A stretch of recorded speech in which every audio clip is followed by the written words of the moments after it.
Di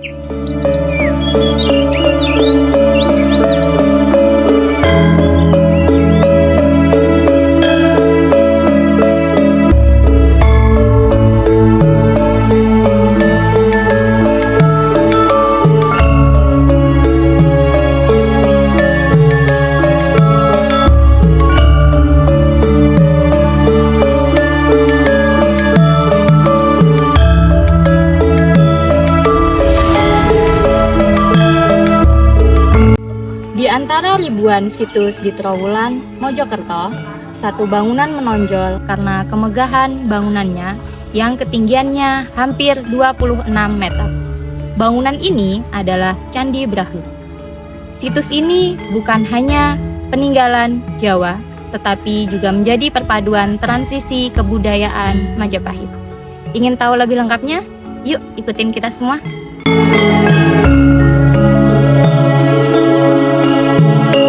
Banyak yang mengira seluruh candi di Trowulan dibangun oleh Kerajaan Majapahit. Namun, Candi Brahu adalah pengecualian dari hal tersebut.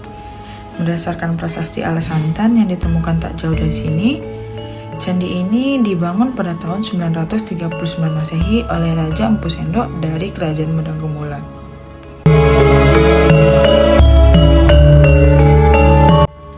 Candi Brahu sebenarnya fungsinya sebagai tempat pendarmaan ya, dan pendarmaan kita bisa memahami ya bahwa sumber primer disebutkan di situ ya oleh Empu Sendok yang tertera di Prasasti Alasantan yang menyebutkan tentang Candi Brahu ya. Di situ disebutkan nama Warahu atau Waru yang artinya tempat suci.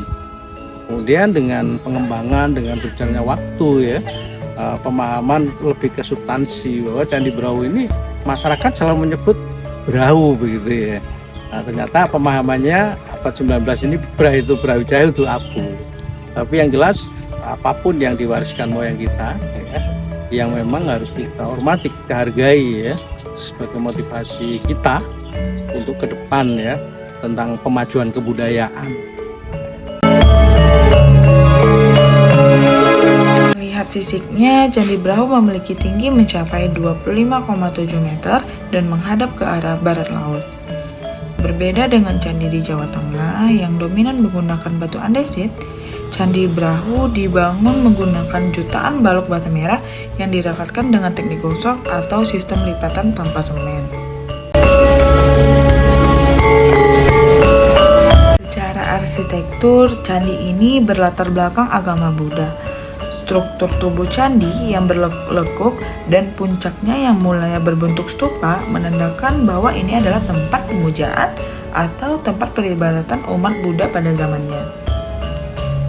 Meskipun reliefnya tidak sepadat Candi Borobudur, kesederhanaan Candi Brahu justru memancarkan kesan majes dan kemegahan tersendiri melalui presisi simetris bangunannya.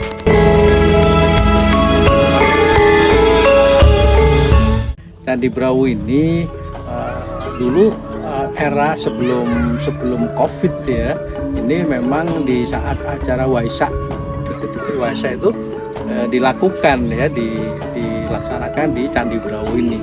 Karena Candi Brahu ini juga konsepnya ini juga ada Buddha, kemudian yang karakter kaitan dengan Trimurti juga ada di sini. Maka Candi Brahu ini luar biasa ya, katakanlah. Dengan adanya masyarakat yang sampai sekarang ini melaksanakan upacara dan sebagainya, itu sebenarnya bentuk penghormatan tertinggi, penghargaan ya. Karena memang generasi ini harus menghargai, memahami karakter moyang kita. Di kalangan masyarakat lokal beredar sebuah mitos yang cukup kuat bahwa Candi Brahu menjadi tempat kremasi atau pembakaran jenazah raja-raja Majapahit, termasuk salah satunya adalah Raja Brawijaya. Namun, apakah benar demikian? Secara arkeologis, tidak ditemukan adanya sisa-sisa abu jenazah atau pembakaran di dalam bilik candi. Candi Brahu murni merupakan tempat ibadah dan sebuah penghormatan. Mitos terkait pembakaran Kemungkinan muncul karena nama Brahu sering dikaitkan secara keliru dengan kata Prabu atau Abu.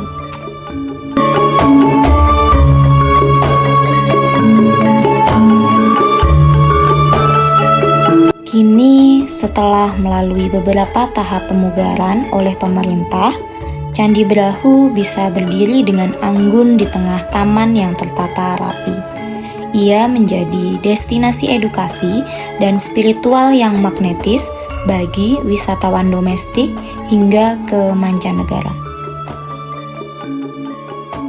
Harapannya generasi nanti mengekspresikan, melanjutkan, bahkan menjadi pelaku. Ya, anak muda ini harus berbudaya begitu ya. Untuk kaitannya dengan berdampingan tadi, di situ ada penghormatan dan harus kita sebagai generasi harus melanjutkan.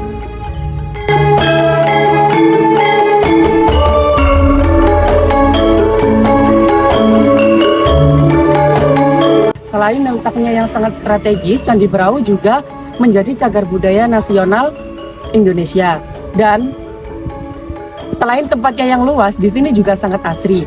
Dan bulan-bulan ini juga banyak sekolah-sekolah siswa-siswi dari SMP maupun SMK yang berkunjung ke sini karena peraturan baru dari pemerintah Mojokerto yang melarang study tour keluar daerah Mojokerto.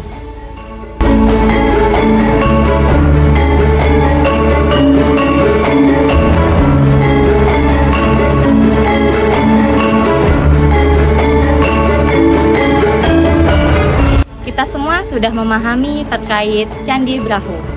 Candi Brahu menjadi jembatan waktu, di mana ia menghubungkan kita dengan keahlian arsitektur masa lalu dan inspirasi bagi kita semua. Melindungi situs ini bukan hanya kewajiban pemerintah, tetapi kewajiban kita semua sebagai generasi penerus bangsa. Yuk, mari sama-sama untuk melestarikan situs nasional bangsa kita ini.